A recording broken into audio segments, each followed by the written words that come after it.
guess it's over for me then. It would seem that way. My master will know it was you. You best prepare yourself.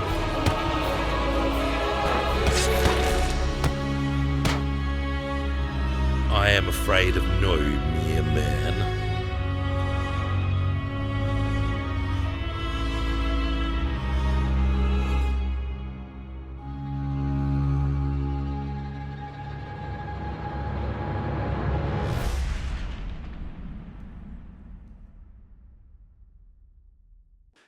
Welcome, ladies and gentlemen, back to the 20th episode of the Medieval Rimworld series. Before we get started today, I just want to say that the Discord is now available and is linked in the comment section down below. I'm still in the process of setting everything up over there, so I'm not quite sure what all of the topics and discussions are going to be about. I'm sure there'll be a lot of Rimworld, modding, and that sort of stuff. But I also want it to be a bit of a place for community, so if you guys are into other things, anything off topic, I'm happy to spin up conversations around that as well. And now to get into it for today, we're going to accept this quest from House Hess for assistance in removing some bandits from a ruin that's not too far from us. As we accepted it, we also began setting our people to work on some research while we're off, that being research into the Arcane Forge, which will allow us to craft new magical items. We'd head out with a concise group led by Valor, including his son Dux, Mart, Bronson, and Chalcedon as well. We're hoping to find some more treasures here that we can bring back and continue decorating our castle with. Upon arriving, we can see that this ruin is also nestled within a mountain range. We'd go searching for an entrance, seeing some ruins around the place as we approach. This place must have been abandoned for quite some time. When we reached the doors, the bandits began to attack us out the front. I wanted to stop for a second here to show off the ruby warhammer that I crafted for Valor a couple episodes ago. Or that Ryo crafted for Valor, that is. This being named Ice Taker, which has a minor magical shield. I really thought the massive warhammer suited Valor quite nicely. I also wanted to show that we gave Mart the Blade of Resolve that we found in the Bandit Town a couple of episodes ago. I think he's earned it due to his leadership in the Battle of Silverhearth. We'd enter this ruin. It looks very similar to the one we've previously visited. And as in the one we've been in before, we'd begin clearing rubble in search for any bandits that might be lurking in the shadows, as well as treasures that we may get our hands on or information that may be useful. It's very interesting that there's so many of these ancient ruins dotted in our area. Perhaps there's many more out there. I am sure our people were imagining the great kingdoms of old that must have built these places. And perhaps more importantly, what must have happened to them? Something big, since these places look like they've been laying dormant for decades or perhaps even centuries. To be completely honest, I'm not sure either. All I know is that I don't want this episode to be filled up with looking through this place, as we already did that quite a while ago and that'd be boring for you guys to watch. So if you haven't worked it out already, this is going to be more of a montage and highlights of our exploration. During this commentary, I'm not sure exactly how it will line up with the video, but the main important part of this exploration was when Valor won a 4v1 confrontation. Some of these bandits ganged up on him. They must have been trying to loot or ransack the royal room. Regardless of how many there were, he managed to take them all down, winning the second part of his armor set, that being the named Armlet, which he'd quickly equip. Oh yeah, he's looking very formidable now. He may be one of the most dangerous melee pawns on the entire planet, now that he's got this full named armor set, that is. We'd also find a named warhammer with striking resemblance to Dux Sr.'s weapon. This one is named Demetrios. On the way home, Valor decided to give this weapon to Dux Jr. in the hopes that he'll make his grandfather proud in wielding it. Now the rest of the exploration went quite uneventfully. We had picked a really strong team to come out here, so it only took us 2 days or so to explore the expanse of the dungeon. We managed to finish up before enemies arrived as well, which was pretty good. The one thing of note that happened towards the end was we vanquished a lindworm that the bandits here appeared to have tamed. It managed to take Chalcedon down in their fight, but Constantine got it back for attempting to kill his master. We ended up going home with some good loot and the knowledge that our Arcane Forge research was completed during our time in the ruins. Meanwhile, back at home, we would begin delving into magical equipment research, which will be put to good use today, I'm sure. While we're looking back at home, I want to bring up that Midori, Duplat's wife, has been staying with us for a while now. She's been laying low, getting over the torture the barbarians inflicted on her, while spending some time with her husband after being apart for years. Hopefully their love and marriage can flourish as part of our little hold, and while we're speaking on marriage, we got the offer for a diplomatic marriage. This was from the tribe of Tone. Needless to say, after inspecting the person they wanted to send, we turned them down. Better luck next time. Moving on, we would get some of these silk beds set up. Most of the best furniture in the Medieval Overhaul mod uses silk, so in an effort to beautify the place as we build more furniture, it'll be great to have a few of these down. The process of creating silk is a little bit more complicated than most resources in Rimworld. You start by growing these mulberry trees, which produce these little silkworms, which then, when put into a silk bed, will create the silk that you're looking for. I was then alerted that we'd finished our magical equipment research. Now it's great that we've got this research finished, but we'll be needing a place to do all the crafting. And what better place for an arcane forge is there than in our new wizard towers? So in this one, with a quick, it's now designed. Now it doesn't look like too much to begin with, as it's mostly all blueprints, and it won't for a little while after, as I was interrupted during this time lapse. But not before Valor could actually finish off the forge itself, which we chose to craft from sky steel since it's quite a mythical material and we have a fair bit of it laying around. What's also laying around, or perhaps more precisely walking around, is this silver dragon that appears to have wandered out the front of our city. A couple of our guards spotted it and alerted Ginger, as she had an inspiring taming at this point, and you just know we had to put that to good use. We'd send her out to tame this beast. I must say, he is a sleek silver fox. Not quite sure what I mean by that, but anyway, he's currently known as Mizu. I think a more masculine, hardy type name would be appropriate for him, so please let me know if you have one in the comments below. Our new addition might have attracted the House of Celestia. Perhaps he was one of their dragons before escaping, due to their insistence on always having to attack people. It doesn't really matter, as they did not come prepared for our pylons, which absolutely shredded them. They didn't even really get a chance to attack, they didn't bring any ranged weapons, so they ended up just fleeing. This is a bit silly of them, really. Unfortunately though, one of our attackers from the House of Celestial appeared to be bonded with Ginger. She was perhaps a close friend of sorts, since Ginger did originally come from this clan, and she's taken it quite badly as she's now wandering in a daze. Even with her out of the fight, we would finish off the second group with Earnest Wolves leading the charge, followed by a double fireball from the dragons to really put those House of Celestia thugs in their place. Now, if you thought the pylons got to work out just before, they were putting in overtime, as we had a House Hess and Olastian attack at the same time, causing them to do battle just outside our walls. Thankfully, I didn't have too much to do, as they mostly took care of themselves. They did smash some of our pylons though, which was quite annoying, although I'm sure it was made up for in the amount of prisoners that we got to take. One of them somehow ended up in our hospital despite there being plenty of prison beds. Rimworld was having a bit of a goofy day when I was recording apparently, and despite Rimworld's goofy nature today, we have a very serious moment. That being the forging of our first arcane item at the Arcane Forge. Ernest would look on as Ryo undertook this very important task, and due to the forge's immense speed, the item was done, and you guys have ruined it. This was meant to be a serious cool moment and you messed it up by moving the candle stand.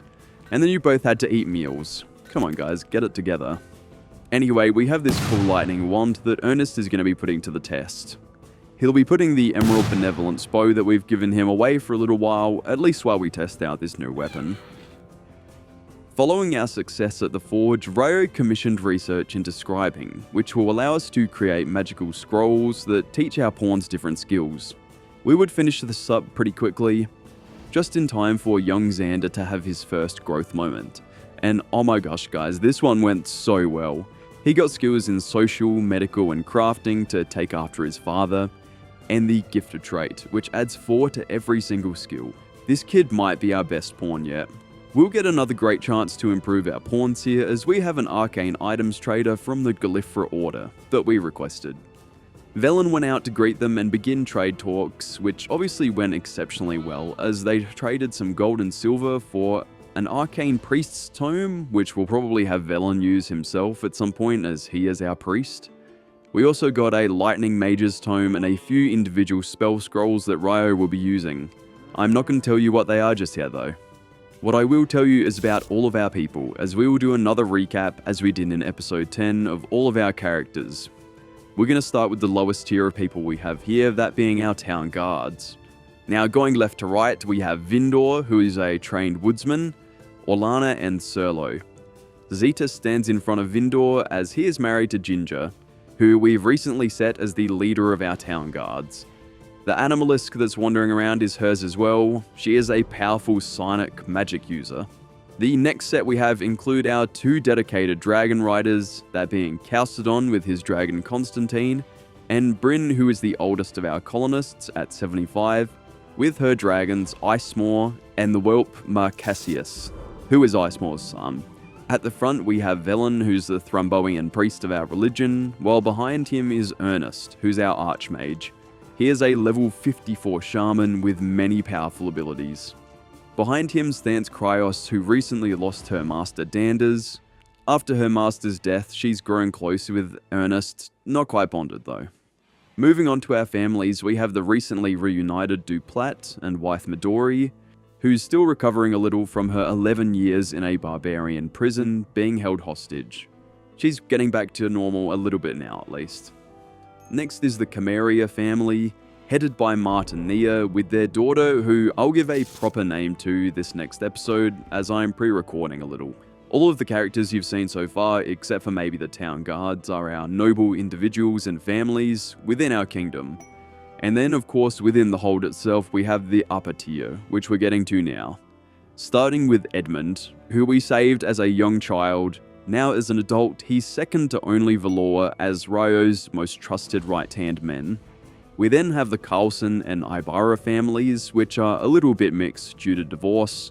Bjorn and Carson are the Carlsons. Carson has his dragon whelp Tsunami with him. That was a mouthful of a sentence thanks to Thromish, who suggested the name Carson Carlson all the way back in episode 5 or 6, so thanks for that again. I mean that quite sarcastically. We then have the Ibarras being Kiko and his wife Chantalise, who were part of our starting 5, and their 2 children together, Bronson and Nadine. Chantalise has her silver dragon that we will still need a name for, as I said earlier. Continuing on, we have the Morgan families. Valora and Nora, who are part of our starting 5, they are the closest advisors to Ryo, and heirs to the Anand family citadel and region, which was left by Nora's father Dux Sr. Their children are Dux Jr. and Lily, their kids of course being skilled mages in their own ways. Lastly, we come to Ryo, who is our leader, his wife Herring, who came from outer space, and their son Alexander, who may yet be the greatest of all of us. And of course there's Ryo's dragon Apostas. But maybe most importantly, Herring is pregnant with their second child. And oh, what a wonderful thing it is to bring new life into our world. Hope that gives all of you a good quick little recap of who everyone is, regardless of if you've been watching along or if this is your first episode, which in that case, go back and watch the other ones. They're worth watching. Yes, it seems everything is peaceful and good in our little oasis in an otherwise chaotic world. Or is it? We've received word that there's a Haunt Dynasty peace talks not too far north of our hold, reported by some of our fellow Templars. I knew there was a reason they hadn't raided us for years. No doubt something is going on here. We would convene a council of the Hold's elders and leaders to discuss the possibilities of this being some sort of trap. And even if it isn't, what do we do? Do we make some sort of peace with the Haunts? Will questions of Lydia's Templar leadership come up, just as Harkin had alluded to? I, as the narrator, will leave this to your imagination.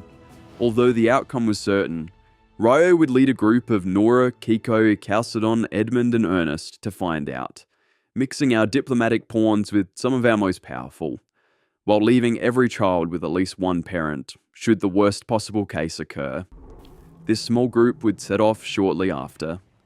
But for today, that is where I will leave you. Goodbye for now. Our group arrives in the rainy evening.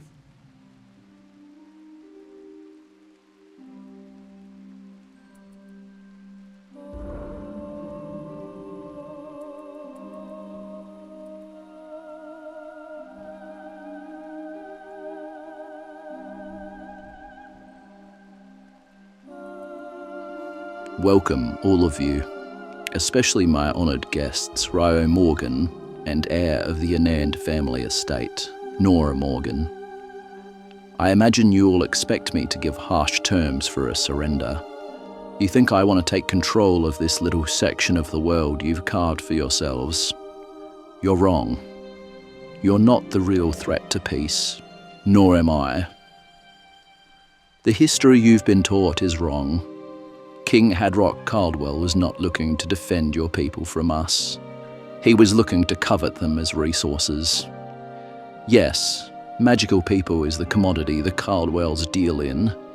You and I, Ryo Morgan, are the crown jewels of this group, those with extraordinarily high magical potential. The Templar Creed is righteous, and your way is straight, but without a leader in this way, you've been misled by the Caldwells. Your master knew this too. It was never a Haunt assassin that killed Hadrock. It was Molt. He believed he was cutting off the head of the snake, but Hadrock was a puppet for much more sinister forces. Of course, Molt would never tell you that. I was a student of his as you are. He never would have told me this information. He never trusted me either. I propose we work together to bring down the forces that seek a greater evil than I have ever committed, in my pursuit of stopping them, that is. Of course, that means renouncing Lydia as your future queen, and Molt as your teacher. I can promise you that no haunts will attack you from now on, just as we haven't been for some time now. Consider this a sign of things to come from my end. I understand you may not be ready to make a decision today, so you're free to go. I'll have a crow deliver you further information. You're welcome to also send it back with further questions. But before you leave, understand one thing. I will bring an end to this war regardless of your choice. Even if you're left standing, there will be no Templar kingdom left for you to return to. Nora, I need your advice. I imagine Bayle is deceiving me, but if I can't get answers from Lydia or Molt, who am I to believe? I really need them both to come clean about their intentions. I feel so lost at the moment, like the whole world is stacked up against us.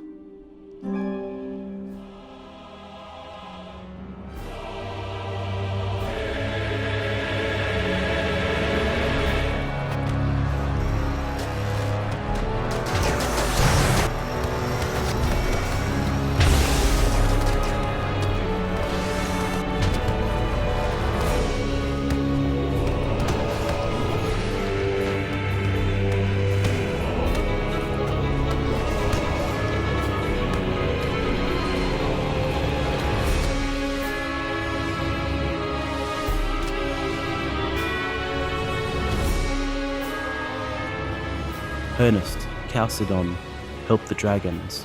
Return home. Bring help. I will give chase.